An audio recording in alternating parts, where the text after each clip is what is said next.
소아시아의 1급 교회 중에서 네 번째 교회 두아디라 교회에 대해서 기억을 나누겠습니다. 18절 말씀에 보면 두아디라 교회 사장에게 편지하라. 그 눈이 불꽃 같고 그 발이 빛난 주석과 같은 하나님의 아들이시되, 예수님은 자신을 하나님의 아들이다 그렇게 분명하게 선포하세요. 예수님은 단순히 위대한 선지자 중 한 분이 아니라 온 우주 만물을 다스리시는 하나님의 아들이시라는 거예요. 그분께서 지금 이 두아디라 교회를 향해서 저와 여러분을 향해서 말씀하신다는 거예요. 처음에 뭐라고 말씀하세요? 그 눈이 불꽃 같다 이렇게 말씀하시죠. 예수님은 겉으로 드러난 행동만 보시는 분이 아니라 우리 마음과 생각까지 모두 꿰뚫어 보시는 전지하신 하나님이시라는 거예요. 우리 사람은 그 외적인 모습과 겉모습만 보고 판단하죠. 그렇지만 주님은 우리 심장과 폐부를 살피시는 분이라고 했어요. 그래서 예레미야 17장 9절 10절 만물보다 거짓되고 심히 부패한 것은 마음이라. 누가 능히 이를 알리오마는 나 여호와는 심장을 살피며 폐부를 시험하고 각각 그 행위와 그 행실대로 보응하나니 이렇게 말씀하세요. 만물보다 거짓되고 심히 부패한 것이 뭐라고 그랬죠? 우리 인간의 마음이라고 그랬죠. 누가 이를 알리오마는, 그런데 나 여호와는 심장을 살피며 폐부를 시험하고 각각 그 행위와 그 행실대로 보응하신다는 거예요. 다 하신다는 거예요. 이 말씀은 죄와 타협하며 살아가는 사람들에게는 가장 두려운 말씀이에요. 그러나 아무도 알아주지 않는 자리에서 묵묵히 믿음의 길을 걸어가는 사람들에게는 큰 위로와 은혜의 말씀이 아닐 수가 없어요. 왜 그래요? 다 몰라줘도 주님은 내 마음을 알아주시기 때문에 그래요. 사람은 우리의 수고를 알아주지 않을 수 있고 우리 진심을 몰라줄 수도 있어요. 그래서 오해하잖아요. 근데 우리 주님은 우리 마음과 생각을 다 아시고, 그리고 주를 위해서 열심히 묵묵히 수고하며 흘린 그 눈물까지도 주님은 다 알고 계신다는 거예요. 우리는 그 사람의 시선이나 평가를 의식하죠. 나를 저 사람이 어떻게 생각하는지. 그런데 성도는 사람의 시선이나 사람의 평가를 의식하는 자가 아니에요. 오직 불꽃 같은 눈으로 우리의 중심을 살피시는 그 주님 앞에서 오직 주님을 사랑하는 마음으로 끝까지 믿음의 길을 걸어가는 자들이 우리 성도예요. 그래서 사람이 비록 알아주지 않아도, 사람이 나를 인정해주지 않아도 괜찮아요. 왜 그래요? 주님이 아시면 되니까. 좀 전에 찬양했듯이 주님이 기억하시면 족하리.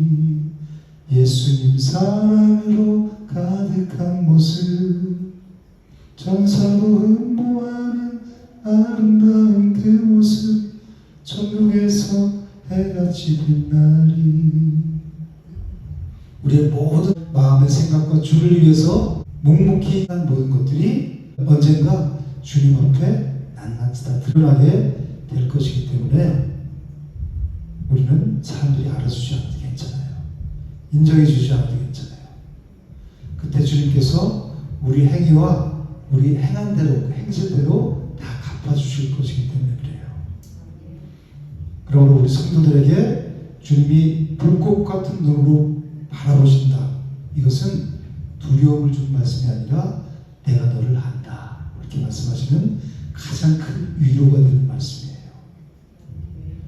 그리고 예수님의 발이 어떻다고 그래요? 그 발이 빛난 주석 같다. 이렇게 말씀하시죠. 이 주석은 매우 단단하고 빛나는 금속을 말한다고 그래요. 이 빛난 주석 같은 그리스도의 발은 어떤 세력에도 흔들리지 않는 그리스도의 견고한 권세를 말해요. 특히 성경에서 이 발은 대적을 밟고 심판하며 다스리시는 권세를 상징하고 있어요. 세상이 아무리 거대한 권력을 가지고 교회를 위협하고 흔들어도 성도들이 이 세상의 권세를 두려울 필요가 전혀 없죠. 세상의 통치는, 세상의 권력은 잠시 지나가는 거예요. 지나가지만 그리스도의 통치는 영원하기 때문에 그래요. 역사의 마지막에 모든 것을 심판하시고 다스리시는 분이 바로 오직 예수 그리스도이시기 때문에 그래요. 그러니까 우리 성도는 사람들을 두려워하기보다 이 불꽃 같은 눈으로 우리를 살피시고 빛난 주석 같은 발로 모든 것을 다스리시는 그리스도를 바라봐야 돼요. 세상의 권세는 흔들릴 수 있지만 그리스도의 권세는 흔들리지 않아요. 그리고 영원해요. 그러므로 저희 여러분들이 사람을 두려워하지 말고 모든 권세 위에 계신 예수 그리스도를 의지하고 끝까지 믿음의 길을 걸어가시기를 주님의 이름으로 축복합니다. 아멘. 주님은 이 두아디라 교회의 열매를 하나씩 하나씩 칭찬하시죠. 그들에게는 뭐가 있었다고 해요? 사랑과 믿음과 성도를 향한 섬김과 환난을 견뎌내는 인내도 있었다는 거예요. 근데 주님은 뭐를 칭찬하세요? 나중 행위가 처음 것보다 낫다고 칭찬하셨어요. 대부분 우리가 신앙생활을 할 때 처음 시작할 때 뜨거운 마음이 있어요. 기도도 열심히 하고 주님을 위해서 무엇이든지 하고 싶어요. 그런데 사람들이 이렇게 보면 시간이 지나가면서 식어져요, 그 마음이. 그러나 이 도와주는 교회는 시간이 갈수록 사랑과 섬김이 더 풍성해지고 믿음의 열매가 많아졌다고 예수님께서 칭찬하시는 거예요. 이것은 그들의 신앙이 성숙해지고 있다는 증거죠. 그래서 히브리서 1장 10절에는 하나님은 불의하지 아니하사 너희 행위와 그 이름을 위하여 나타낸 사랑으로 이미 성도를 섬긴 것과 이제도 섬기고 있는 것을 잊어버리지 아니하시느니라. 사람은 우리의 섬김을 주를 위해서 힘쓰고 애쓰는 것을 잊어버릴 수 있어요. 그렇지만 하나님께서는 우리가 주님의 이름을 위해서 섬긴 것을 잊지 않으시고 모두 기억하신다고 말씀하세요.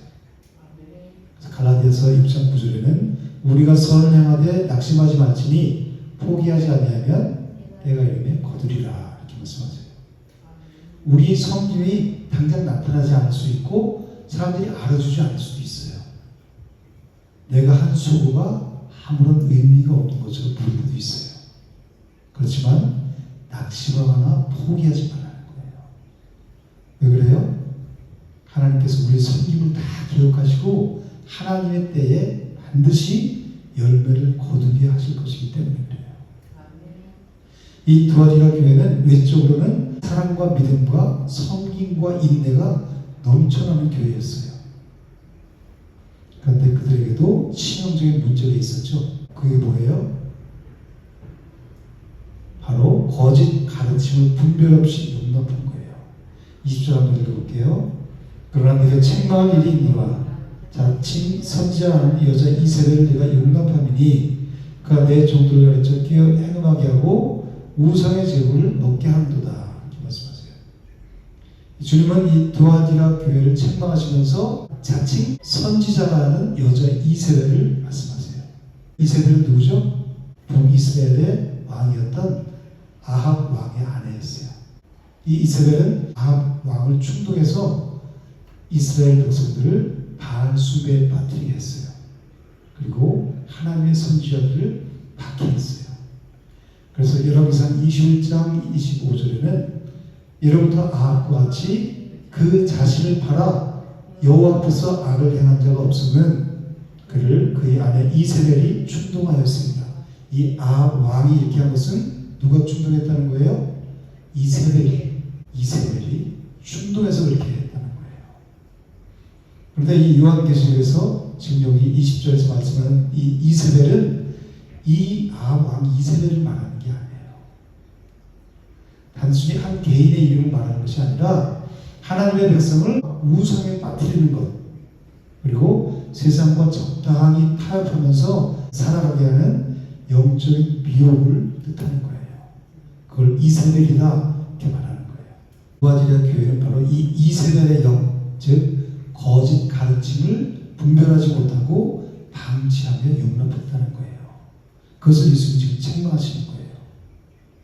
아무리 사랑이 많고 섬김이 많고 그리고 열심히 봉사하는 교회라 할지라도 이 세상과 타협하게 만드는 거짓 가르침을 그대로 방치한다면 결국 그 교회는 어떻게 돼요?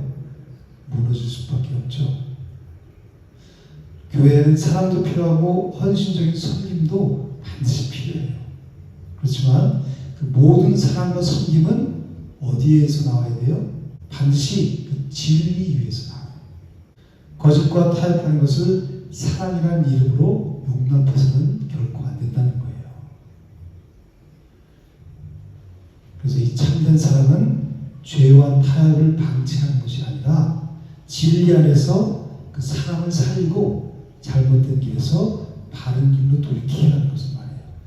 그럼 우리 교회는 무엇이 진리고 무엇이 거짓인지 분별할 수 있도록 늘 영적으로 깨어 있어야 돼요. 21절에 보면 예수님께서 회개할 기회를 줬죠.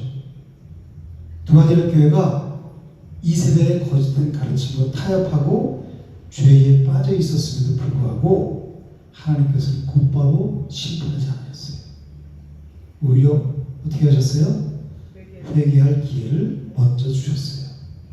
이것이 하나님의 마음이에요. 하나님은 결코 죄를 가볍게 여기지는 않으시죠. 그렇지만 죄인을 멸망시키는 것을 기뻐하지 않으세요. 그래서 베드로후서 3장 9절에는 오직 주께서는 너희를 대하여 오래 참으사 아무도 멸망하지 아니하고 다 회개하기에 이르기를 원하시느니라. 하나님께서 오래 참으시는 거예요. 왜 참으세요? 회개하도록, 돌아오도록, 돌이키도록. 하나님께서 오래 참고 기다리시는 것은 우리에게 회개할 기회를 주시기 위한 거예요. 즉 하나님이 죄에 대해서 무관심해서 그걸 그대로 방치하시는 것이 아니라 우리를 살리기 위한 하나님의 사랑이에요. 그래서 오래 참으신다는 거예요. 그러므로 하나님께서 오래 참으시고 기다려 주시는 지금이 바로 은혜 받을 만한 때요, 지금이 바로 구원의 날이라는 거예요. 고린도서 6장 2절 내가 은혜 베풀 때 너에게 듣고 구원의 날에 너를 도왔다 하셨으니 보라 지금은 은혜 받을 만한 때요, 보라 지금은 구원의 날이로다. 왜 지금이 은혜 받을 만한 때이고 지금이 구원의 날이에요? 하나님께서 오래 참으시고 있잖아요. 그죠? 그게 은혜의 때란 말이에요.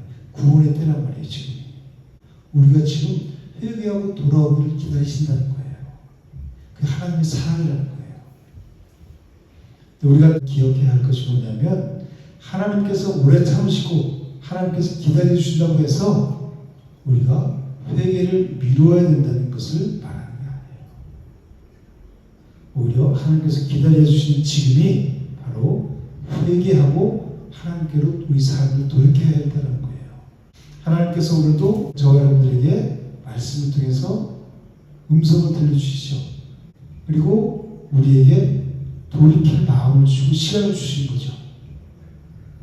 그리고 회개할 기회를 하나님께서 주셨다면 바로 지금 이 순간이 하나님께로 돌이켜야 할 때라는 거예요. 그래서 지금 이 순간 죄에서 돌이켜서 주님 앞으로 나아가는 것, 잘못된 길을 버리고 진리 가운데 서는 것, 그것이 하나님께서 우리에게 주신 가장 큰 은혜예요. 이거보다 더 큰 은혜가 어디 있어요? 죄악된 길에서 돌이켜서 생명의 길로 가는 것, 주님과 함께 동행하는 삶을 살아가는 것, 이거보다 더 복된 삶이 어디 있어요? 22절에 보면 어디에 던진다고 말씀하세요? 침상에. 왜 침상에 던지실까요? 이 침상은 음행과 쾌락을 상징해요. 즉 이세벨과 그 이세벨의 추종자들이 영적 또는 육적으로 죄를 지으면서 쾌락을 탐닉하던 바로 그 자리를 말하는 거예요. 주님은 그들이 죄를 짓던 바로 그 침상 위에 그들을 그대로 던져 넣으시겠다고 지금 말씀하시는 거예요. 중병에 걸려서 다시는 일어나지 못하고 그 침상에 그 자리에 누워서 죽음을 기다리게 되는 상태를 말합니다. 쾌락을 쫓아 죄를 짓던 바로 그 자리에서 하나님의 엄중한 심판을 받게 된다는 뜻이에요. 그래서 내가 그 침상에다 던지겠다. 이세벨이 음행하게 만들고 세상을 쫓게 만들었잖아요. 그죠? 그 이세벨과 그 추종자들이 영적 육적으로 죄를 짓고 쾌락을 탐닉하던 바로 그 자리에다 던져버리겠다. 심판하겠다. 이렇게 말씀하시는 거예요. 하나님은 사랑의 하나님이시라고 그러죠. 그렇지만 동시에 하나님께서는 이 죄를 결코 가볍게 여기지 않으세요. 왜? 공의의 하나님이시기 때문에 그래요. 이 이세벨과 그 무리가 끝까지 회개하지 않을 때 결국 하나님의 공의로운 심판이 이들에게 임하게 돼요. 우리도 마찬가지죠. 이세벨의 그 사상을 따르는 자들이 우리 교회 안에도 많이 있어요. 세상을 타협하게 하고 우상을 섬기게 만들고 음행하게 만드는 거. 내 자신이 가장 우상이 되죠. 교회 다니면서도 여전히 내 중심적으로 살아가는 사람들이 얼마나 많아요. 그 우상 숭배에 빠진 거예요. 그리고 성경에서 말하는 음행은 신랑 되신 하나님을 떠나서 세상에 더 마음을 두는 것을 말해요. 양다리 얹히는 거. 음행이에요. 이스라엘 백성들이 계속 음행했잖아요. 우상을 숭배하고 다른 신에 가서 절하고 그랬잖아요. 이세벨이 그걸 이스라엘 백성들 그렇게 타락하게 만드는 거란 말이에요. 지금도 우리 안에 그 이세벨이 있잖아요. 그죠? 그것을 하나님 회개하게 하시는. 근데 우리는 우리 죄를 너무 쉽게 생각해요. 이 정도면 괜찮겠지. 왜 그러냐면 다른 사람들도 다 그렇게 살아. 육신을 갖고 사는데 이 정도는 하나님이 용서해 주시겠지. 그런 생각들이 있어요. 이런 생각을 누가 줘요? 사탄이 주는 거예요. 그러면서 죄를 아주 가볍게 생각하게 만드는 거예요. 그런데 결코 죄는 가볍지가 않은 거예요. 왜 그래요? 우리 죄로 인해서 예수님께서 십자가에 못 박히셨기 때문에 그래요. 십자가는 얼마나 죄가 무서운지를 우리에게 보여주고 있는 거예요. 우리가 십자가에 매달려서 그 고통을 당해야 했어요. 그 수치를 우리가 다 당해야 하는데 우리가 당해야 될 고통 수치를 누가 당하셨어요? 예수님이 당하셨잖아요. 우리 죄 때문에. 그리고 십자가는 그런 철저하게 죄인이면서도 죄인인지도 모르고 살아가는 벌레와 같은 짐승과 같은 삶을 살아가는 그 죄인을 구원하시기 위해서 하나님께서 독생자 예수 그리스도를 내어주신 하나님의 사랑을 확증하는 것이 바로 십자가예요.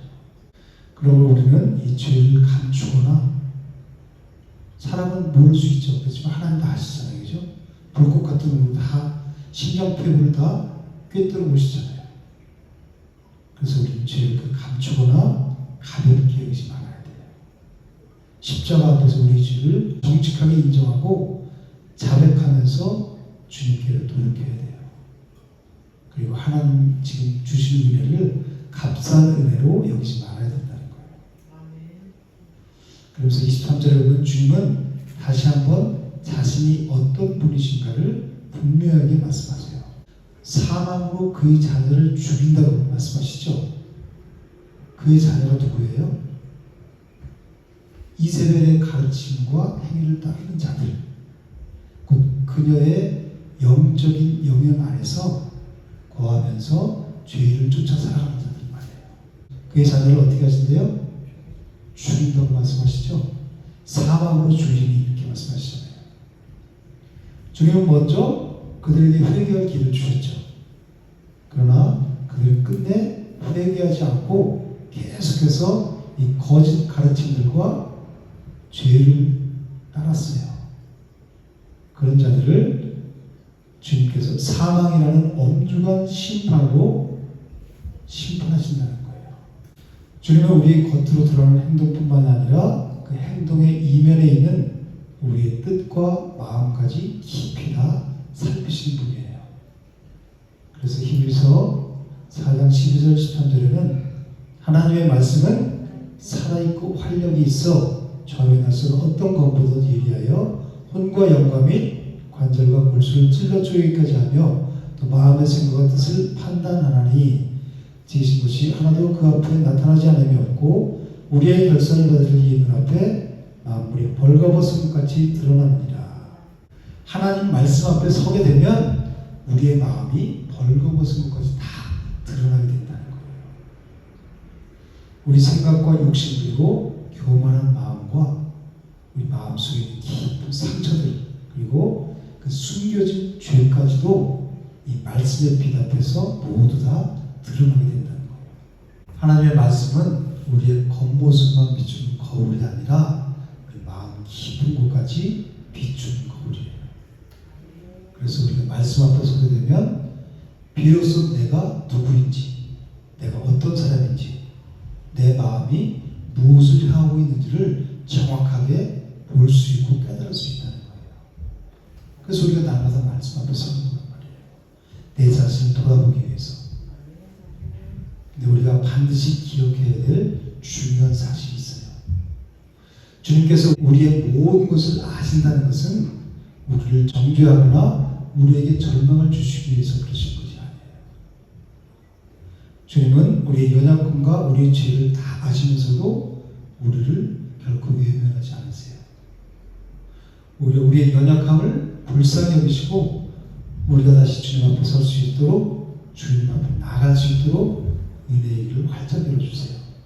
히브리서 4장 15절 16절에는 우리에게 있는 대제사장은 우리의 연약함을 동정하지 못하실 리가 아니요 모든 일에 우리와 똑같이 시험을 받으시는데 죄는 없으시니라. 그러므로 우리는 긍휼하심을 받고 때를 따라 돕는 은혜를 얻기 위하여 은혜의 보좌 앞에 담대히 나아갈 것입니다. 아멘. 주님은 우리의 연약함이 무엇인지 그리고 우리 허물이 무엇인지 이미 다 알고 계세요. 그러므로 우리는 마음의 숨은 죄를 발견할 때마다 두려워서 도망치는 것이 아니라 누구처럼? 아담과 하와처럼 도망치는 것이 아니라 더욱 주님의 긍휼을 구하며 십자가 앞으로 나아가야 돼요. 주님 저는 죄인입니다. 이 자리로 나가야 된다는 거예요. 우리가 날마다 말씀 앞에 서는 것은 우리의 의로움을 증명하기 위함이 아니라 우리의 부족함을 발견하고 그 부족함을 채우시는 주님의 은혜를 전적으로 의지하기 위해서 날마다 말씀 앞에 서는 거예요. 이 말씀의 빛 앞에 우리가 가까이 나가면 나갈수록 우리 죄가 밝게 드러나는 거예요. 그러기 위해서 내 죄를 보고 회개하고 돌이키기 위해서 그리고 내 부족함을 발견하고 그 부족함을 채우시는 주님의 은혜를 전적으로 의지하기 위해서 우리가 날마다 말씀 앞에 서는 거예요.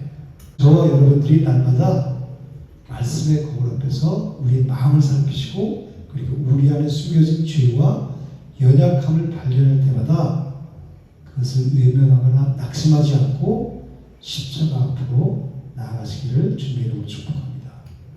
그래서 주님의 긍휼과 은혜를 힘입어서 날마다 새롭게 빚어지고 끝까지 믿음의 선한 길을 걸어가시기를 주님의 이름으로 축복합니다. 네, 24절 한번 읽을게요. 두아디라에 남아있어 이 교훈을 받지 아니하고 소위 사탄의 깊은 것을 알지 못하는 너희에게 말하노니 다른 짐으로 너희에게 지을 것은 없구나. 두아디라 교회 안에는 자칭 선지자라는 여자 이세벨의 가르침을 따르면서 영적으로 타락한 자들이 있었죠. 그들은 세상과의 타협을 가르쳤고 그리고 우상숭배와 음행을 교묘하게 허용했어요. 그리고 그것을 정당화함으로 성도들을 미혹했어요. 그러니까 분별력이 없는 성도들은 다 그 거짓된 가르침에 다 빠져들었다는 거예요. 주님은 그들의 가르침을 뭐라고 말씀하세요? 사탄의 깊은 곳이라고 말씀하시죠. 겉으로 보기에는 매우 깊고 특별한 영적인 지식처럼 느껴져요. 이 세상과 타협하고 우상 숭배와 음행을 교묘하게 허용하면서 그것은 정당함으로 성도들을 미혹하면서 성도들을 그 음행에 빠지게 만들고 우상 숭배에 빠지게 만들었다는 거예요. 예수님은 그들의 가르침을 뭐라고 말씀하세요? 사탄의 깊은 곳이다 이렇게 말씀하시는 거예요. 깊은 곳이라는 말은 겉으로 보기에는 매우 깊고 특별한 영적인 지식처럼 보이지만 실상은 그것이 사탄에게서 나온 거짓 가르침과 미혹을 뜻한다는 거예요. 그런 것들이 때로는 정말 솔깃하고 아주 지혜로운 말처럼 들리기도 해요. 그리고 현실적이고 합리적인 것처럼 들리기도 해요. 그렇지만 우리가 분별해야 될 것은 그 가르침의 방향이 어디를 향하는지 봐야 돼요.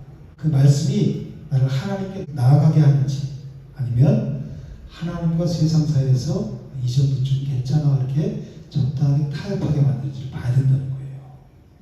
그리고 죄를 죄로 보게 하는지, 아니면 죄를 적당히 타협하게 만드는지, 그리고 십자가 앞에서 자신을 낮추게 하는지, 아니면 내 자신의 욕망을 정당하게 만드는지, 이것을 봐야 된다는 거예요. 우리는 이것을 정확하게 분별할 수 있어야 돼요. 그렇지 않으면 어디에 빠져요? 사탄의 깊은 빠지게 된다는 거예요. 세상의 지혜가 아무리 깊어 보여도 그것이 하나님을 떠나게 한다면 그것은 사망의 길이에요. 우리 영혼을 하나님으로부터 멀어지게 만드는 사탄의 간교한 계략인 거예요. 25절에 보면 다만 너에게 있는 것을 내가 올 때까지 굳게 잡으라 이렇게 말씀하세요. 이 주님은 거짓 가르침과 혼란스러운 미혹이 가득한 이 상황에서 이미 우리에게 주신 복음을 끝까지 굳게 잡으라 그렇게 말씀하시는 거예요. 고린도전서 15장 1, 2절에는 형제들아 내가 너에게 전한 복음을 너에게 알게 하노니 너희가 받은 것이요 또 그 가운데 선 것이라. 너희가 만일 내가 전한 그 말을 굳게 지키고 헛되이 믿지 아니했으면 그로 말미암아 구원을 받으리라. 주님이 우리에게 요구하신 것이 뭐예요? 종교적인 행위나 어떤 지식이 있지 않아요. 오직 예수 그리스도를 붙들고 그분의 말씀 안에 거하는 것을 원하세요. 그것이 성도가 걸어야 할 유일하고 확실한 길이에요.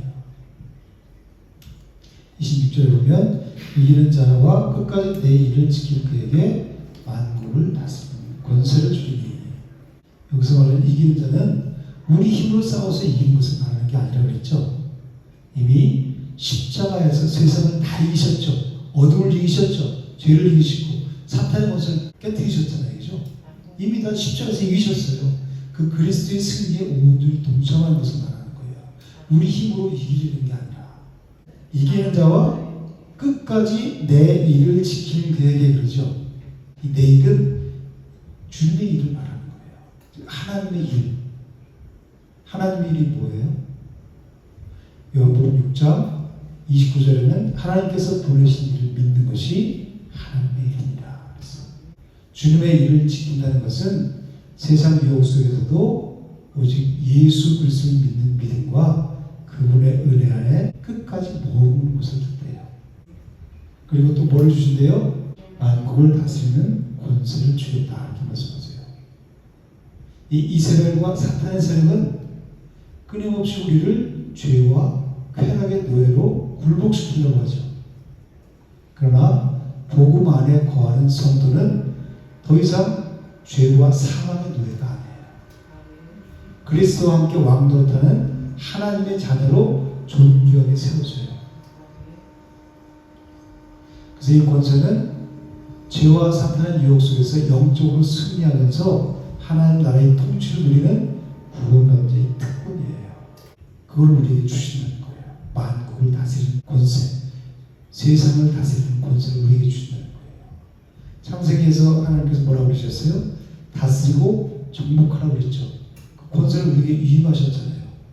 그런데 우리가 인간이 타락하면서 그것을 다 빼앗겨버렸죠. 사탄에게. 그런데 예수님께서 다시 그것을 회복시켜 주신다는 거예요. 세상의 유혹과 미혹 속에서도 우리가 끝까지 주님을 따를 수 있는 것은 우리 안에서 나올 수 있는 힘이 아니라 오직 우리를 사랑하시는 주님께로 나오는 은혜인 거예요. 그것이 성도가 누리는 참된 승리예요. 27절에 보면 철장으로 어떻게 한다고 그래요? 다스린다고 그러죠. 이 철장 권세는 시편 2편에 나오죠. 시편에 보면 내게 구하라 내가 이방 나라를 내 유업으로 주니 내 소유가 땅 끝까지 이르리로다. 내가 철장으로 그들을 깨뜨리며 질글까지 부수리라 하시도다. 이방 나라들을 뭘로 준대요? 유업으로 준대요. 근데 철장으로 그들을 깨뜨린다 그러죠. 철장 권세는 메시아이신 예수 그리스도께 속한 왕권과 심판의 권세를 말해요. 예수님이 이 권세를 지금 가지고 계시죠. 그 권세를 가지고 계신 분으로서 승리한 성도들에게, 이긴 자들에게 자신의 왕권에 참여할 수 있도록 허락하신다는 거예요. 지금 그 약속을 도와줄 교회에 주시는 거예요. 성도는 세상의 가치관과 유혹에 압도당한 채 이리저리 끌려다니는 연약한 존재가 아닌 거예요. 영원한 승리자이신 예수 그리스도와 함께 세상을 다스리며 영원토록 왕노릇하는 존귀한 존재예요.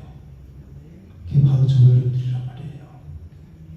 이제 세상을 다스릴 철저한 것을 주었다는 거예요. 그러니까 세상 권세에 우리가 주눅 들 필요가 없는 거죠. 우리 이미 이겼죠. 예수님이 십자가에 다 이기셨잖아요. 그죠? 우리 그리스도 안에 있는 자잖아요. 누가 그리스도 안에 있는 자예요?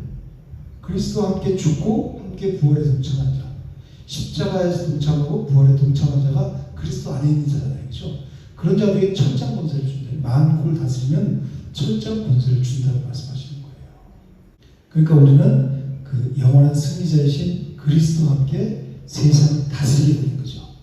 그래서 영원토록 왕노릇하는 존귀한 존재가 바로 저와 여러분 성도라는 거예요. 28절에 보면 내가 또 그에게 새벽별을 주리라 이렇게 말씀하세요.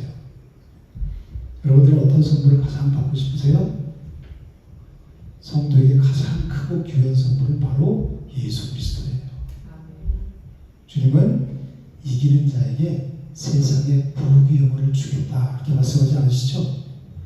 뭐를 준다고 말씀하세요? 자기 자신을 선물로 주겠다고 말씀하시는 거예요.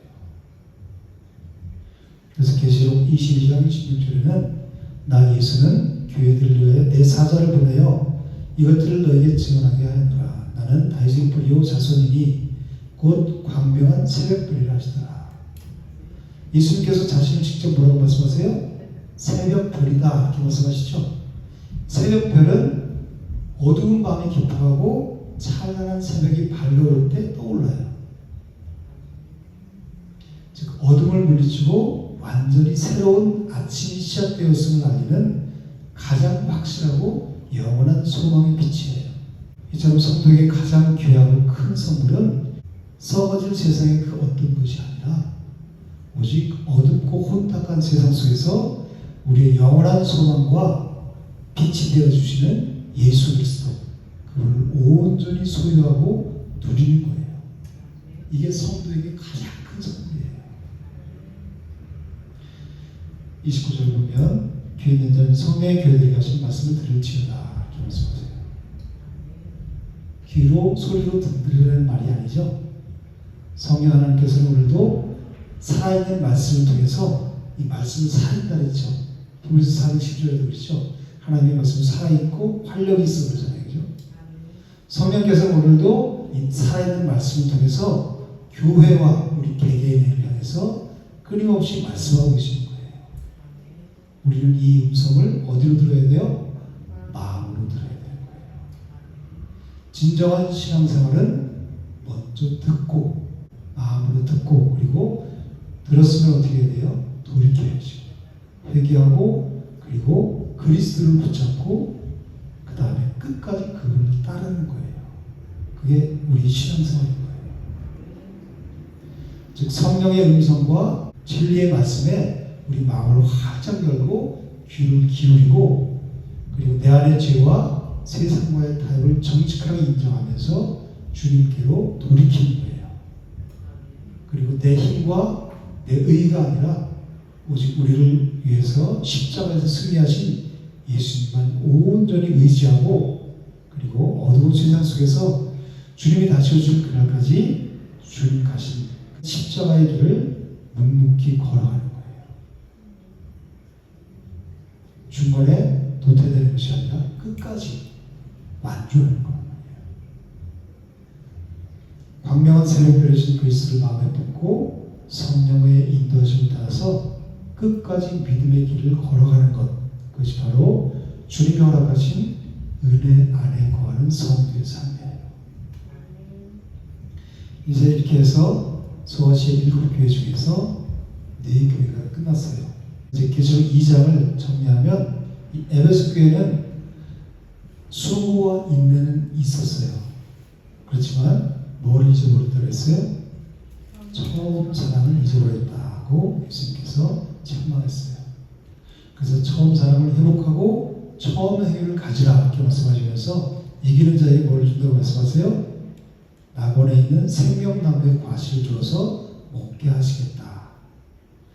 그리고 두 번째, 서원학교회는 책망이 전혀 없는 교회였죠.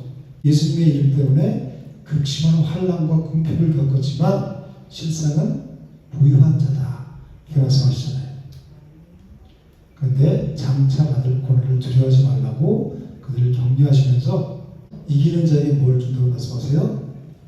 생명의 면류관과 둘째 사망의 해를 받지 않는 은혜를 주시겠다 이렇게 약속하세요. 그리고 세 번째, 버가모 교회는 사탄의 권좌가 있는 곳에서도 충성된 증인 안디바처럼 믿음을 지킨 자들이 있었어요. 그렇지만 발람과 니골라당의 교훈, 즉 우상 숭배와 음행을 용납한 것을 책망하셨어요. 주님은 그들에게 속히 회개하라 이렇게 말씀하시면서 이기는 자에게 뭘 준다고 말씀하셨어요? 감추었던 만나와 새 이름이 기록된 힌두를 주겠다 이렇게 약속하셨어요. 그리고 오늘 두아디라 교회는 사랑과 믿음, 섬김과 인내가 처음보다 더 풍성해졌다고 칭찬하셨어요. 그렇지만 이 두아디라 교회도 여전히 책망할 게 있었어요. 뭐였죠?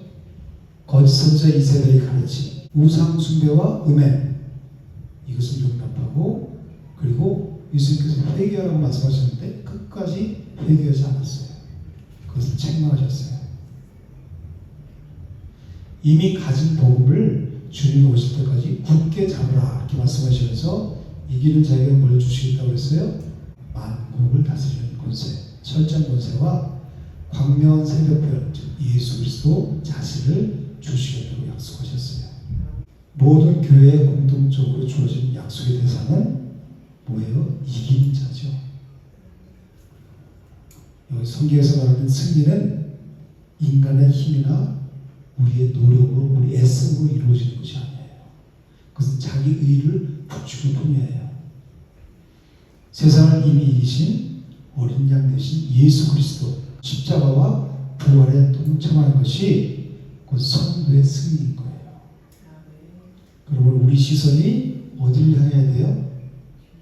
우리의 연약함이나 죄악에 머무는 것이 아니라 우리를 이기게 하시는, 우리를 승리하게 하시는 그리스도께로 향해야 된다는 거예요. 왜 그러냐면 모든 성경은 다 예수 그리스도를 기록하고 있기 때문에 그래요. 주님은 교회를 그리고 저와 여러분들을 사랑하시기 때문에 책망하세요. 우리는 그 책망을 주님의 사랑의 음성을 듣고 어디로 노력해야 돼요? 주님께 진리로 노력해야 되는 거예요.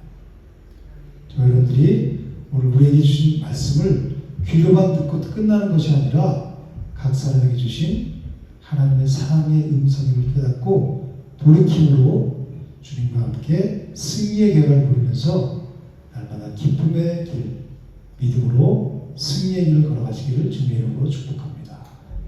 아멘.